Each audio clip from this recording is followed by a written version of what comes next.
जैसा कि last video में हमने ये चर्चा करी थी कि जहाँ पर आज बाबा श्री खाटू श्याम की लोगों में इतनी दीवानगी है,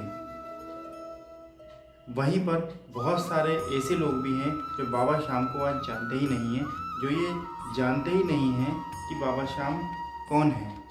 तो इसी कड़ी में आज पहला पार्ट हमें इस वीडियो का आज हम आपको बताने जा रहे हैं कि बाबा श्याम कौन है। लेकिन कथा को जानने से पहले इस कथा को थोड़ा शुरुआत से जानने की कोशिश करते हैं। तो दोस्तों, बात उस समय की है जब हस्तिनापुर पर महाराज पांडु का शासनकाल था। महाराज पांडु, उनकी दो पत्नियां थीं, पहली माता कुंती और दूसरी माता माद्री। किसी कारणवश महाराज पांडु को अपना संपूर्ण राजपाट त्याग करके और अपने संपूर्ण राज्य का कार्यभार अपने बड़े भ्राताश्री महाराज धृतराष्ट्र को दे करके वन में जाना पड़ा। वो क्यों जाना पड़ा, किस कारण से जाना पड़ा, वो एक अलग कथा है, उसके बारे में हम बाद में जानेंगे। पहले यही जानते हैं कि अपना सारा राजपाट त्याग करके महाराज पांडु को अपनी दोनों पत्नियों माता कुंती और माता माद्री के साथ वन में जाना पड़ा। वन में जाने के बाद माता कुंती और माता माद्री और महाराज पांडु ये तीनों वन में वास करने लगे। वहीं पर वन में ही महाराज पांडु को 5 पुत्र रत्नों की प्राप्ति हुई, जिसमें थे सबसे ज्येष्ठ युधिष्ठिर, भीम, अर्जुन, नकुल और सहदेव।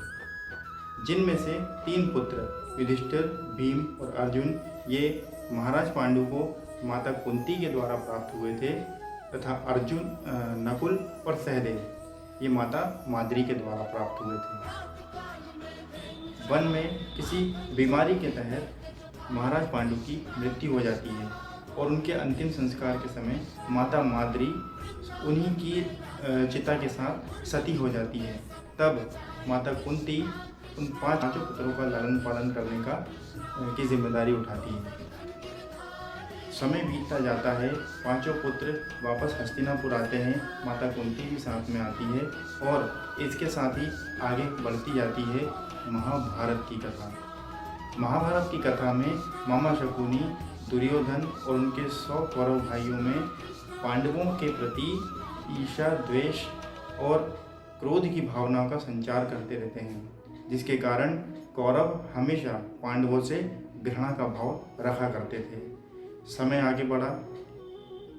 महाभारत में आप सभी ने देखा होगा कि एक द्यूत सभा का आयोजन किया जाता है। उस द्यूत सभा में महाराज युधिष्ठिर, जो कि अब इंद्रप्रस्थ के महाराज थे, उन्हें उनके भाइयों के सहित आमंत्रित किया जाता है द्यूत खेलने के लिए, यानी कि चौसर खेलने के लिए। उस चौसर के खेल में महाराज युधिष्ठिर अपने सारा राज्यपाट, अपने सारे भाई, यहाँ तक कि अपनी पत्नी द्रौपदी को भी दांव में हार जाते हैं और यहीं से शुरू होती है महाभारत जैसे महासंग्राम की महाकथा। इस कथा में आगे क्या हुआ, कैसे बाबा श्याम तक ये कथा पहुंची, बाबा श्याम का इस कथा में क्या योगदान है, इन सारी घटनाओं के बारे में हम अगले पार्ट में विचार विमर्श करेंगे। अगर आपको ये वीडियो अच्छी लगी हो तो इसे लोगों तक अवश्य पहुंचाएं, इसे शेयर करें, लाइक करें और चैनल को सब्सक्राइब करें। जय श्री कृष्ण, जय श्री श्याम।